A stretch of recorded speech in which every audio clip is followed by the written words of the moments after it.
So di ko alam kung kano po itong aso po, no. Dito lang po siya sa may barangay 35. Itong aso.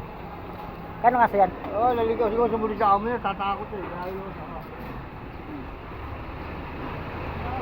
Ay, papakainin ko lang yan. Pakainin ko lang yan. Tatakot na balik eh. Tatakot eh. So alam kong nakakawala po ito, no. Or sabi daw nila ay humabol daw po siya sa kanyang amo at hindi siguro napansin at dito po siya ngayon sa may barangay 35 po, no. Dito po sa may Teresa, sa may kanto po ng Teresa itong si Dogi. May collar po siya. So ayan po, no. At medyo putik-putik na po ang kanya pong katawan dahil nga po dito po siya sa putik po nag-i-stay.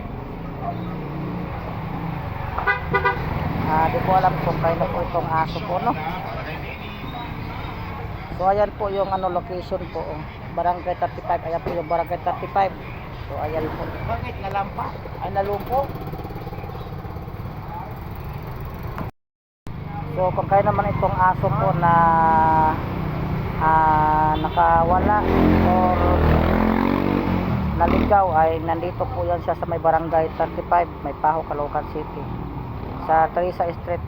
Ayan po.